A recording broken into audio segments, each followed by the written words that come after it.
Is there a story to this game? There is, which is the only reason I was interested in the first place, because if it was just an extraction shooter with no story, I wouldn't give a shit about it. But there is a story, which is what intrigued me in the first place. It's basically the human civilization has been overrun by creepy alien robots. And we are fighting to survive, Matrix style, in the underground. And you run missions. Level 10. Nice. You run missions. Ooh, I got a new outfit.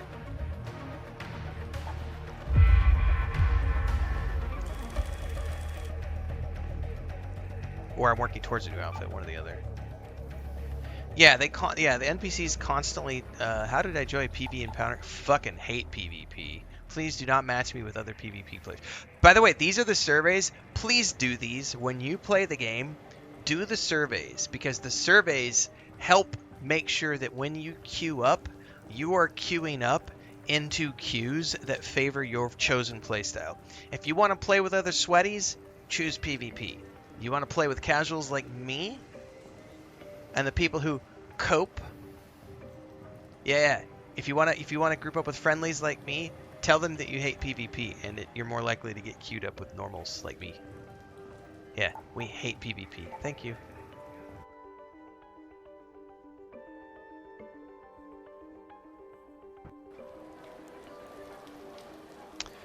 So, like, where's the codex, actually? We can go to the codex and show that off really quick. I actually don't even know where the codex is, to be honest with you. Here it is. So, history of the world. Everything you would need to know about the collapse. A tale told mostly through flooded wastes and overgrown ruins. The collapse is said to have happened many generations ago, when devastating floods, scorching fires, and earthquakes conspired to rid Earth of her inhabitants. Only scattered societies are said to have remained. Though after generations of darkness and decay, their tales have merged with legends and lies. What was the name of that Tom Cruise movie where he was the clone? Morgan Freeman's in it. And he like flies around, and the robots are in charge of everything. Oblivion, thank you. That's another like similar, like the show Colony that Josh Holloway was in, the Oblivion film that Tom Cruise did. Similar themes to that. The Exodus, the era of technological marvels and bitter hope. Sunrise, the first wave. The first time Ark rained down from the sky, even after all these years, the harrowing tales of the first wave are burnt into the memories of those who lived to tell the tale. So, is there a story in this game? There is absolutely a story in this game. It was good enough to make me sit up and go, you know what? I'm actually willing to put up with a little bit of PvP, even though I hate PvP, because there actually is a pretty awesome and fun, I find it to be a fun, like, science fiction story. Is it the most, original? No. Are you running narrative quests like you would be in other games? No, it's not like that. You do have quests from the... So I'll show you right now. We're about to get a quest, actually. We just finished a quest. Took you a while. Thought you ghosted. So they wanted me to go up top and destroy a fireball, a hornet, and a turret.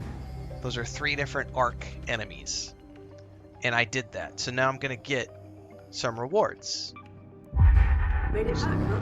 I've got plenty of heavy ammo in stock, should you want to tear through some more arc plating. They have a new quest, by the way. So here's the next quest. We're short on everything but mouths to feed. Yet Celeste's launching precious supplies into the air for raiders to claw over. I'm done letting the good stuff go to waste. Call a supply drop, then grab whatever supplies you can. I'd try to get back here through a raider hatch, so nobody can trace your steps. They give you a quest, they give you some tips. Some quests are to go out and get things. Other quests are to go investigate. So earlier this morning we were doing a quest trying to find out who took down one of the big Ark, like matriarchs. And so we had to run around the zone and like follow objectives and go point to point to point to point to try to figure out what happened. Another one, we had to run around and take photographs of different POIs within the zone. Another one had us going through and analyzing data at data points. So some of the quests are just loot runs, other quests are investigation runs, other quests are kill quests. You're going to go out and kill a certain amount of mobs. Other ones are a little bit more like specific, like take down this type of mob with this type of grenade. Those have been tricky. Like trying to get the Hornet with the sticky grenade, that actually took.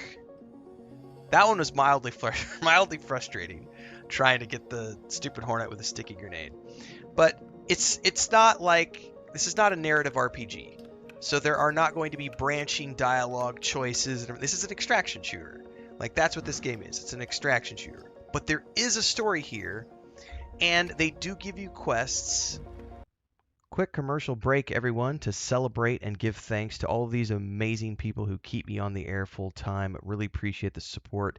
All you got to do is join as a member. You get access to private videos. You can also do super thanks on any upload or super chats and stickers on any live stream or premiere you see. And beyond that, don't forget we're multi-streaming over on Twitch now, so you can support over there as well. Thanks so much to everybody. Let's get back to the video at hand. The quests send you to different places. There is a ooh, we're about to max out my silent scavenger. Excuse me. When I go to choose a zone, there are all of these different maps that you can choose from. Each map is a completely different landscape, and you'll get quests to run into different zones to do different things. So, for example, I've been doing quite a few quests in the Blue Gate, which have had nothing to do with kill at all. It's literally go in and investigate. So they want me to go check out the broken highway, check out the ruins of these robots, who killed this, what this, and they alluded to a group of survivors who may or may not be friendly. And so there's a lot of like environmental storytelling going on in the game as well. I can't remember if it was the Blue Gate last night when we were running around. I think it was the Blue Gate where we saw like the two king. I think people are referring to him as the kings, but like there was a matriarch in the zone, which is a giant spider bot, and then off in the distance are these ones that are like the size of cities, and there's two of them. They're not actually in the zone, but they're back in the landscape, wandering around in the background. That kind of shit is great for storytelling. So like when I did that video last night on like I love the aesthetic of this game, it's the sci-fi aesthetic that I find really appealing. And yes, there is a story to this game, although it might not necessarily, it's not a narrative RPG storyline. It's, you know, humans are living underground. What you really need to do is, if you really want to know more about it, you really do got to dig into the codex and go through like all of this stuff with the codex so that you can really understand the world and the lore, the history of everything. First wave, second wave. This is the ongoing era of Relentless Life and underground community. This is like the game started here. Raiders sometimes use the term second wave to refer to the current wave of Ark incursions in which a new generation of improved Ark machines started descending onto Earth. These are significantly improved compared to the rudimentary machines of the first wave, both in their tactics. And it's like, well, what's the first wave, you know? And so then you can go back and say, well, I want to learn more about the first wave. And then you can learn more about the first wave and, you know, who are the Barons and the Battle of Victory Ridge. And there's a lot of really cool stuff in here for the people who love story. So again, this goes back to, I forget the question now at the beginning of this discussion. Somebody had asked about, Kyle had asked over on YouTube, is there a story in this game? And Ferret had answered yes in a way, and I would say, yeah, yes, there's a story, but it's not as direct as, say, I'm going to go play Fallout 4 and have a point A to point B linear quest line to run through. It's definitely more sort of environmental storytelling with some quests, etc.